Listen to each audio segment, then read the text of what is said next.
Aduh, brother Vasco ini. Ini luar biasa loh. Kita Timothy. Timothy Ronald. Gue yang thank you loh. Ini diundang di kediamannya ini ya. Alhamdulillah Di rumah Timothy dinas. sudah hadir di Sumatera Barat. Semoga siapa tahu Timothy makin melihat Sumatera Barat. Nah, ini kan rajanya kripto Indonesia nih. Siapa tahu bisa investasi besar di Sumatera Barat besok. Betul. Gue pertama kali loh bang ke Padang. Ini. Pertama kali ke Padang. Pertama kali. Kenapa bisa ke Padang? Ini mau ngobrol tapi ya pikir ya udah sekalian podcast ya kan. Sekalian podcast. Ini pernah ada yang podcast nggak di depan rumah gini bang? Belum ada. Pertama kali ya ini. Pertama kali. Wah, Ini harapan kita tim Timothy datang nih. Ada bikin sebuah gebrakan nanti. Waduh, Nanti kita collab. Kita bikin apa nanti di Sumatera Barat kan? Duit triliunan bos, masih muda. Waduh, enggak lah ini gue yang mau belajar karena jadi gue tuh jarang banget bang bikin podcast sama podcastin orang itu jarang. Gue datang ke podcast ada beberapa. Podcastin tuh hanya beberapa yang menurut gue tuh kalian bisa teman-teman bisa pelajari semuanya. Dan banyak yang pasti teman-teman di sini bisa pelajari dari Bang Vasco. Kita kemarin kan sempat ngobrol bang. Terakhir kita podcast itu kan Bitcoin waktu itu masih 900 juta bang. Gokil. Udah beli belum?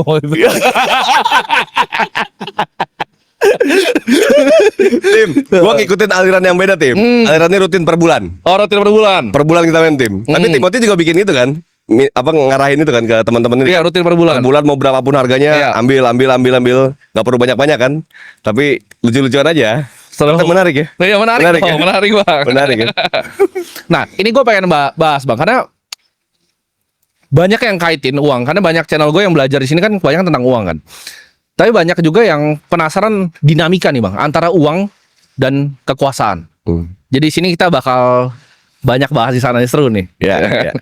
Sebelum itu kan gue kan punya role model nih bang. Kalau di dunia investasi ya, salah satunya Bang Sandi juga salah satu role model gue itu kan belajar juga dari beliau. Top kalau itu. Kalau Bang Vasco ini di politik role modelnya siapa dan kenapa bang? Role model ya. Role model yang bikin Bang Vasco tuh ada seperti sekarang tuh siapa bang? Kalau politik ya, yang pasti di politik itu kita melihat yang namanya sosok Pak Prabowo Subianto tim. Ya. Sosok yang betul-betul inspiratif bagi kita semua anak-anak muda, khususnya di dunia politik ya. Perjuangan beliau yang nggak pernah kenal lelah gitu kan, demi perjuangan untuk bangsa ini. Pak Prabowo dan satu lagi namanya Pak Dasko. Oh. Itu yang melapis Pak Prabowo yang alhamdulillah sampai detik ini loyalitas dan kekuatan beliau juga ikut bisa mendampingi Pak Prabowo. Oke. Gitu, Tim. Jadi ada dua ya role modelnya. Dua. Tapi yang lebih berpengaruh ke Bang Vasco sendiri siapa sebenarnya? Berpengaruh secara langsung ya? Iya. Ya pasti Pak Dasko lah ya. Bang Dasko.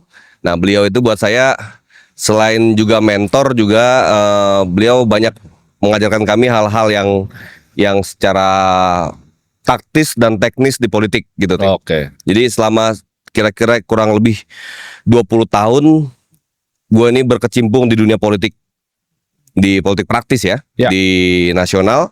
Dan gue punya kesimpulan, ada 3 kesimpulan yang gue pelajarin tim. Di politik itu yang penting kita pegang 3 poin ini tim. Insya Allah jalan semua itu. Yang pertama yang namanya loyalitas. Yang kedua namanya integritas. Yang ketiga tim sabar. Oh, jadi yang ketiga tuh penting tuh sabar. Penting, 3-3 penting tim. Iya. Loyal, integrity, sabar. Jadi kalau kita itu tiba-tiba kita pengen jadi ini, pengen jadi itu, langsung buru-buru semuanya. Gue nggak yakin itu bisa jalan. Karena banyak yang begitu bang. Ya banyak yang tiba-tiba pengen pengen kaya cepat, misalnya kan, pengen gini, pengen gitu. Kan semua itu ada prosesnya ya. Betul. Kalau mungkin senior melihat ini kok berlebihan nih, disengkat sama senior bisa jadi. Betul. Kan gitu, banyak pertarungan seperti itulah. Belum. Nah, tapi kalau kita punya loyalitasnya, punya integritasnya, harusnya itu saling menjaga semuanya. Dan alhamdulillah itu bisa berkaitan dengan stone kita dalam berpolitik. Nah, sekarang kan Bang Vasco ini sebagai wakil gubernur di Sumbar sekarang. Oh iya ya. Itu apa aja sih Bang? Yang udah dikerjain itu apa aja nih? Ya, kalau dikerjain sebenarnya memang belum banyak yang kita kerjain tim. Ini kan baru sekitar kurang lebih 2 bulan kita menjabat sebagai wakil gubernur di Sumatera Barat ini ya. Nah, tapi insya Allah dari sebelum dilantik kita sudah mulai bergerak tim ya. Nah, di Sumatera Barat ini menarik tim. Jadi kalau Timothy cari di Sumatera Barat, kalau kita keliling-keliling ke seluruh Sumatera Barat tim, Sumatera Barat ini menariknya apa? Sumbar ini punya pola ekonomi yang mungkin combining baik kanan dan kiri. Ini menariknya Sumbar. Gini ratio kita tuh paling kecil tim, cuma 0,287. Gini ratio. Jadi Timothy cari di Sumbar ini orang semiskin-miskinnya di Sumbar biasanya masih bisa makan. Oke. Kalau Timothy cari di tempat lain yang misalnya kayak metropolitan di Jakarta, di Jawa Barat, kan masih banyak sekali kesenjangan sosial yang tinggi kan, Ya. di situ kan.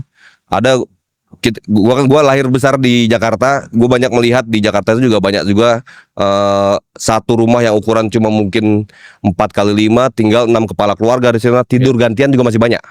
Tapi di Sumbar ini punya ikatan persaudaraan yang akhirnya semiskin-miskinnya masyarakat Sumatera Barat itu ada saling membantu.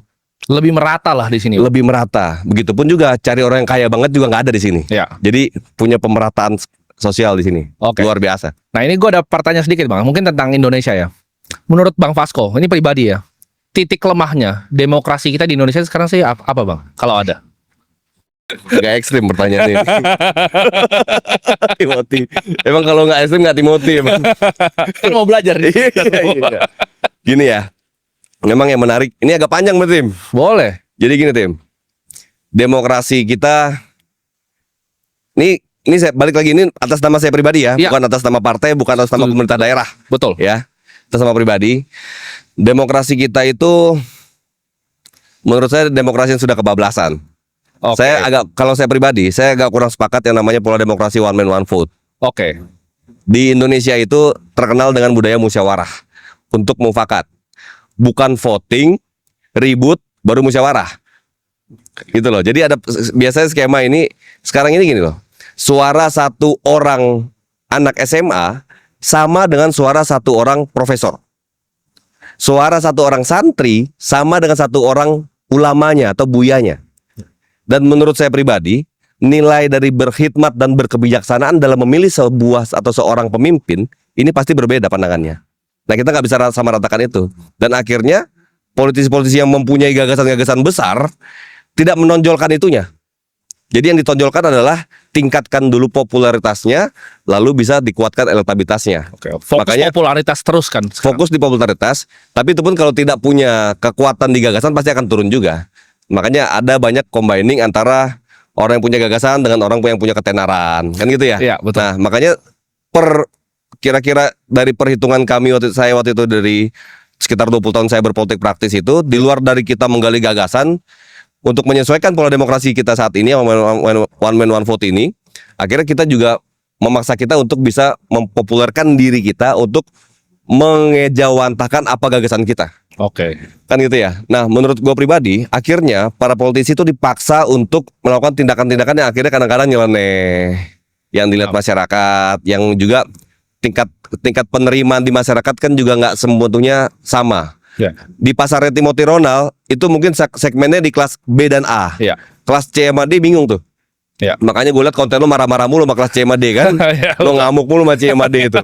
Ya, sama kelas C sama D kan. Nah tapi untuk di dunia politik kan nggak bisa begitu Tim. Betul. Kita harus bisa merangkul semua untuk pahami dulu, pilih dulu kita, baru gagasannya kita gas. Oke. Nah gue sebenarnya pengennya ini, yang kita jual gagasannya dulu.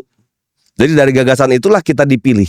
Nah tapi untuk menjual sebuah gagasan nggak bisa dengan pola one man one vote. Ada kalau di Sumatera Barat itu ada yang namanya sebenarnya pola musyawarah itu sudah sangat jauh-jauh terjadi di Sumatera Barat. Seperti kayak MPR, DPR itu ada pola nyinyik mama di Sumatera Barat ini Tim. Jadi nyinyik mama lah akhirnya membuat sebuah keputusan dari hasil musyawarah kaum adatnya untuk memilih ini itu kebijakan ini itu semuanya. Nah itu akhirnya terpilihlah sebuah kebijakan, terpilihlah sebuah pemimpin. Nah ini yang buat gua ini yang menarik kalau di Sumatera Barat di Indonesia itu dikembalikan lagi ke dunia demokrasinya, demokrasi Pancasila yang memang mengedepankan musyawarah untuk mufakat. Akhirnya persatuan Indonesia tercapai. Sekarang Timothy lihat banyak orang-orang yang beda pemilihan, beda milih presiden pilpres, pacar sama pacarnya ribut, Iya. putus gara-gara beda pilihan. Iya. Suami istri cerai beda pilihan. Tuh banyak Tim. Banyak. Anggota keluarga dikeluarin dari grup gara-gara beda pilihan pilpres, beda pilihan gubernur, wakil gubernur, beda pilihan bupati, wali kota, sampai ke tingkat desa, beda pemilihan desa. Iya. Itu di bawah di lapangan ribut banyak Tim. Gara-gara pemilihan one man one vote ini. Iya. Tapi kalau musyawarah mufakat, otomatis orang akan ada nilai-nilai Pancasilais di situ. Oke. Hikmat berkebijaksanaannya tinggi. Betul. Nah ini kritikan atau kritik kita terhadap ini saya pribadi ya, balik lagi Ya. bukan atas nama partai, bukan atas nama negara. Oke. Saya mencoba demokrasi Indonesia sebaiknya memang pola demokrasi yang demokrasi Pancasila. Ya, gue tertarik bahas. Kebayang ya? Ya, gue tertarik bahas popularitas ya bang. Karena kan kalau kita lihat sekarang, ini peran media sosial ini kayaknya lumayan penting untuk mendapatkan popularitas. Beda seperti zaman dulu. Udara ini udah sesuatu yang sangat difokuskan kan. Jadi nggak cuma bisa darat, harus udara dan darat sekarang. Nah perannya sebesar apa menurut Bang Vasco ini? Kalau misalnya media sosial zaman sekarang, apakah sebagai seorang politisi ini harus jadi seorang master dari atensi publik lewat sosial media sekarang? Ya otomatis harus begitu. Karena dengan pola demokrasi kita ini, demokrasi yang one man one vote, pemimpin tuh dipaksa seperti seolah-olah harus masuk gorong-gorong kan jadinya. Oke. Gitu loh. Sebenarnya kan nggak harus begitu juga. Iya betul. Dan nggak harus dikontenin. Iya betul. Kan gitu Tim. Tapi ternyata masyarakat kita suka yang begitu. Oke. Nah ini yang sebenarnya memang ingin coba gue rubah Tim, dengan pola konten yang gue sebarkan, konten yang gue sampaikan, agar bisa masyarakat di Sumatera Barat itu memahami apa sih gagasannya pemimpin di Sumatera Barat itu, apa sih tindakan dan aksi nyatanya pemimpin di Sumatera Barat. Karena penyebaran di sosial media itu sekarang di dunia ya, di Indonesia bukan hanya di Sumatera Barat ya, di dunia juga udah sangat masif kan, dibutuhkan penguatan. Timothy nggak akan menjadi Timothy kalau nggak ada sosial media. Setuju. Ya itu sama lah di dunia politik, di dunia. Buat gue sih Timothy bukan influencer ya. Waduh. Buat gue Timothy itu keuangan nih. Oke, kita tadi lanjut karena nyalain lampu. Udah mulai gelap bang. Udah mulai ya. Udah mulai gelap karena gue tadi kesininya delay tadi. Iya. Saya agak siang tadi. Harusnya agak pagi Tim. Jalan-jalan kita ke Pulau Mande. Iya. Itu kayak Raja Ampat. Iya. Ya. Abis ini kita Indonesia. Jalan-jalan bang. Wah macam-macam. Danau di atas, danau di bawah. Keren dah. Sumbar.